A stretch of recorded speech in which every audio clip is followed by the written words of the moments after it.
1 Peter chapter 3. In the same way, you wives must submit to your husbands, so that if any of them do not believe God's word, your conduct will win them over to believe. It will not be necessary for you to say a word, because they will see how pure and reverent your conduct is. You should not use outward aids to make yourselves beautiful, such as the way you do your hair, or the jewelry you put on, or the dresses you wear.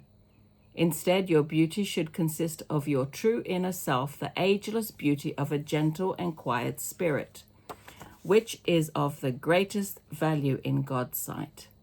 For the devout women of the past who placed their hope in God used to make themselves beautiful by submitting to their husbands. Sarah was like that. She obeyed Abraham and called him her master. You are now her daughters if you do good and are not afraid of anything. In the same way, you husbands must live with your wives with a proper understanding that they are weaker than you. Treat them with respect, because they also will receive, together with you, God's gift of life. Do this so that nothing will interfere with your prayers. To conclude, you must all have the same attitude and the same feelings. Love one another as brothers and sisters, and be kind and humble with one another. Do not pay back evil with evil or cursing with cursing. Instead, pay back with a blessing, because a blessing is what God promised to give you when he called you. As the scripture says, whoever wants to enjoy life and wishes to see good things must keep from speaking evil and stop telling lies. They must turn away from evil and do good. They must strive for peace with all their heart, for the Lord watches over the righteous and listens to their prayers, but he opposes those who do evil. Who will harm you if you are eager to do what is good? But even if you should suffer for doing what is right, how happy you are. Do not be afraid of anyone, and do not worry, but have reverence for Christ in your hearts and honor him as Lord. Be ready at all times to answer anyone who asks you to explain the hope you have in you, but do it with gentleness and respect. Keep your conscience clear, so that when you are insulted, those who speak evil of your good conduct as followers of Christ will be ashamed of what they say.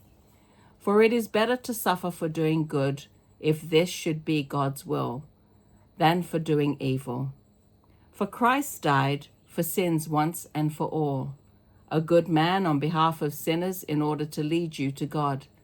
He was put to death physically, but made alive spiritually.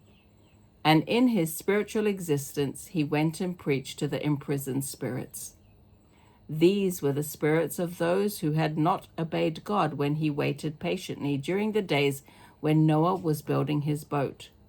The few people in the boat, 8 in all, were saved by the water, which was a symbol pointing to baptism, which now saves you.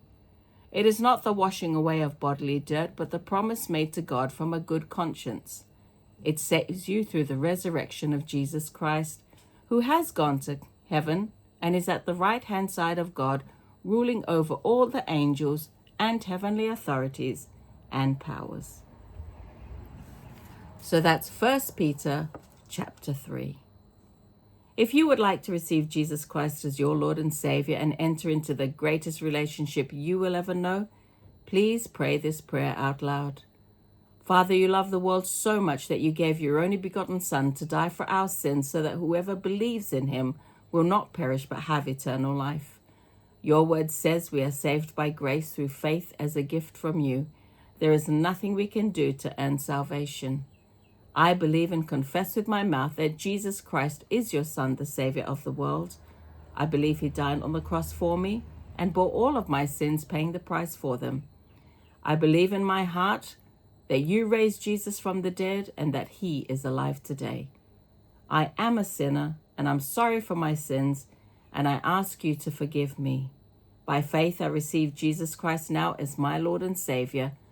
I believe that I am saved and will spend eternity with you.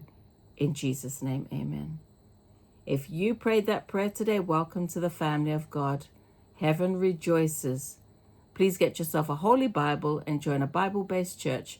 And you're more than welcome to join me here each day as we continue reading God's Word together. Be blessed. Please subscribe. Bye-bye.